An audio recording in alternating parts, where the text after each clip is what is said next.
የዚችን ቪየትናማዊት ተግባር የተመለከቱ አንዳንድ ሰዎች ያደረገችው ነገር ለፍቅር የከፈለችው መስዋዕትነት ነው በማለት ስራዋን ከማጥላላት ይልቅ አሞግሰው ሲቀርቡ ይታያሉ። ሌሎች ደግሞ ወንጀል ወንጀል ነው፣ ከበድ ያለ ቅጣት ይገባታል በማለት ይቃወማሉ። ውድ ቤተሰቦቼ እንደምቆያችሁኝ ሰላማችሁ በያላችሁበት ብዝት ይበልላችሁ እያልኩኝ ዛሬ ከናንተ ትንሽዬ እገዛችሁ ያስፈልገኛል። በርከት ያለ ቤተሰብ ያለው ቻናል ቢሆንም እይታው ግን ያን ያህል አይደለምና የናንተ አንድ ላይክ ለኔ ዋጋ አላት። ስለዚህ ላይክ በማድረግ እየጀመራችሁ አዲስም ይሆናችሁ ሰብስክራይብ እያደረጋችሁ ሌላው ከወንጀል ታሪኮች በተጨማሪ ሌላ ታሪኮችን አካትቼ በቅርቡ የማቀርብ ሲሆን እንደምትወዱትም ተስፋ አደርጋለሁ። ለምትሰጡኝ የተለያዩ አስተያየቶች እጅግ በጣም እያመሰገንኩ ወደ ዛሬው ታሪክ ልለፍ። አብራችሁን ቆዩ።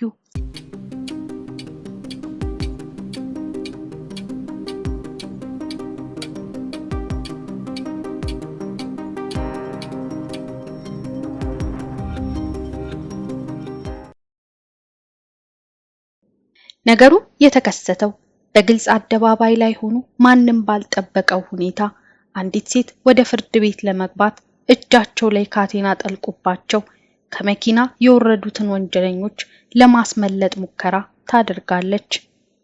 እያንዳንዱን እንቅስቃሴ ታዲያ በቦታው የተቀመጠው የደህንነት ካሜራ ቁልጭ አድርጎ ይዞት ነበርና የቪዲዮ ቅጂ ማህበራዊ ሚዲያው ላይ ተጋርቶ የብዙዎችን ትኩረት ሊስብ ቻለ።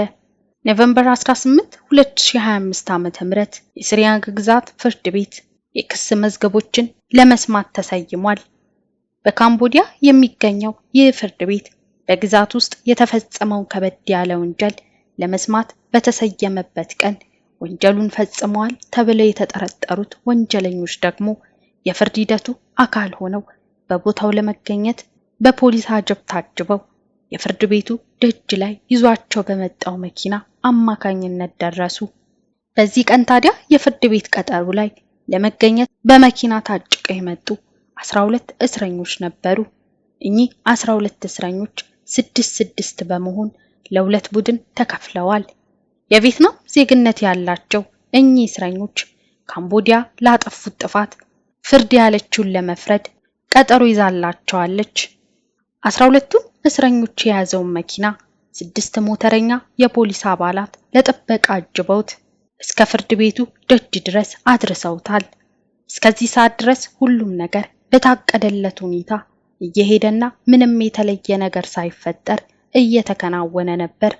እስረኞቹን የያዘው መኪና የኋላ በር ተከፍቶ የመጀመሪያዎቹ 6 እስረኞች ተራ በተራ ወጡ። በዚህ ሁሉ መሃል ግን ምንም የተለየ ነገር ባይፈጠርም አንዲት ሴት እስረኞቹን ከያዘው መኪና የተወሰነ ርቀት ላይ ሆና ስትንቀሳቀስ ይታያል።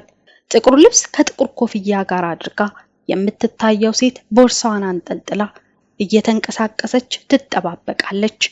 ማንም አንዳች ነገር ትፈጥራለች ብሎ ያልጠረጠረላት ሴት ከደቂቃዎች በኋላ የታቀደውን እቅድ ለመፈጸም እየተዘጋጀች ነበር። ጥቁር በጥቁር ልብስ ለብሳ የቆመችው ወጣት ሴት እስረኞቹን ከያዘው መኪና በቅድሚያ ከወረዱት 6 ታሳሪዎች ጋር ጉዳይ አልነበራትም። 6ቱ ታሳሪዎች በፖሊስ አጀብ ከመኪናው ወርደው ሲንቀሳቀሱ በዝምታ ትመለከታለች። በቀጣይ ግን ሌሎች 6 እስረኞች ከመኪናው ወረዱ። በዚህ ሰዓት ታዲያ ወጣቷ ሴት ለእቅዱ መዘጋጀት ጀመረች። ከመኪናው ከወረዱት እስረኞች አንደኛው ሰው ወደ እሷ በመጠጋት ከቦርሳዋ ውስጥ ያወጣችውን ሽጉጥ ተቀብሎ ወደ ፖሊሶቹ አነጣጠረ። ያልጠበቁት ነገር የገጠማቸው የፖሊስ አባላቶቹ አንዱ እግሩ ወደ አመራው ሲሮጥ፣ አንዱ መሬት ለመሬት እየተንፏቀቀ ነፍሱን ለማዳን ይጥራል። በዚህ አጋጣሚ ታዲያ ወጣቷን ሲጨምሩ እስረኞቹ ተያይዘው አመለጡ። ይህ አጋጣሚ በፍርድ ቤቱ ላይ በተገጠመ የደህንነት ካሜራ ቁልጭ ተደርጎ መታየቱን ተከትሎ አስገራሚውን የአንዲት ሴትን እስረኞች የማምለጥ ድርጊት ዓለም እንዲመለከተው ሆነ። ብዙም ሳይቆይ መሳሪያ የታጠቀ የፖሊስ አባልን ጨምሮ ሌሎች የፖሊስ አባላት እያመለጡ ያሉትን እስረኞችን ለማስቆም ጥረት ጀመሩ።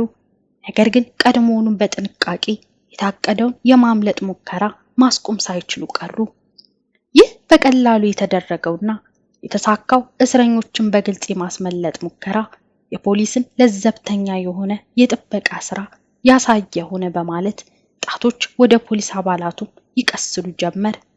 በቀጣይነት የፖሊስ ተግባር ያመለጡትን እስረኞች መልሶ በቁጥጥር ስር ለማዋል ነበርና ጥረት ተጀመረ። በጊዜው በወጣው መረጃ መሰረት እኚህ ከእስር ያመለጡት ሁሉም ታሳሪዎች የቪየትናም ዜግነት ያላቸው ሲሆን ወደ ካምቦዲያ በመምጣት የተለያዩ የወንጀል ተግባራትን ሲፈጽሙ ነበር። እስረኞቹን ለማስመለጥ ትልቁን ድርሻ የተወጣችው ሴትም የቪየትናም ዜግነት ያላት ሲሆን ካስመለጠቻቸው እስረኞች መካከል ከአንዱ ጋር የፍቅር ግንኙነት እንዳላት የሚገልጹ መረጃዎች መውጣት ጀመሩ። ሳይውል ሳያድር ያመለጡትን እስረኞች በቁጥጥር ስር ለማዋል ከፍተኛ ጥረት የጀመረው ፖሊስ አካባቢው ላይ በነበረው የደህንነት ካሜራ አማካኝነት እስረኞቹ ያመለጡበትን መኪና በመለየት ማፈላለግ ተጀመረ። በዚህም በርከት ያሉ የፖሊስ አባላት እኚህን አደገኛ ያሏቸውን እስረኞች መልሶ ለፍርድ ለማቅረብ ግዳጅ ተሰጣቸው። በዚህ ክትትል ውስጥ ብዙም ሳይቆይ ፖሊስ የመጀመሪያውን ሰው በቁጥጥር ስር ሲያውል በቁጥጥር ስር የዋለውም ሰው የወንጀለኞቹ ዋና መሪ ነበር። በዚህም አጋጣሚ ትልቁን ወንጀለኛ የያዘው ፖሊስ በቀጣይ የተቀሩትን እስረኞች መልሶ ለመያዝ ነገሩን ቀላል እንዲሆን አደረገው።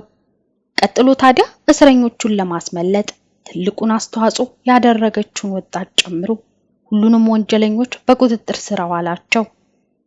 ህገወጥ የሆነ የጦር መሳሪያ አጠቃቀም የተቀናጀ የወንጀል ድርጊት በታጠቀ የጦር መሳሪያ አጋዥነት ለማምለጥ በመሞከርና እስከ ሽብርተኝነት ወንጀል ከፍ ሊል የሚችለው የእስረኞቹ የክስ መዝገብ ከበድ ያለ የቅጣት አይነት እንደሚጣልባቸው ይገመታል። ድፍረት በተሞላበት ሁኔታ በፍርድ ቤት ደጅ ላይ እስረኞቹን ለማስመለጥ የተሳካ ሙከራ ያደረገችው ሴት ሁኔታ ግን የበርካቶችን ቀልብ ስቦ የማህበራዊ ሚዲያ መነጋገሪያ መሆን ችላ ነበር። ውድ ቤተሰቦች ለዛሬ ያዘጋጀሁት ቪዲዮ ይህን ይመስል ነበር። በታሪኩ ላይ ያላችሁን አስተያየት አሳውቁኝ። ላይክ፣ ሰብስክራይብ በማድረግ ቤተሰቡን ተቀላቀሉ እያልኩኝ በሌላ አዲስ ታሪክ እስክመለስ ድረስ ቸር ቆዩልኝ።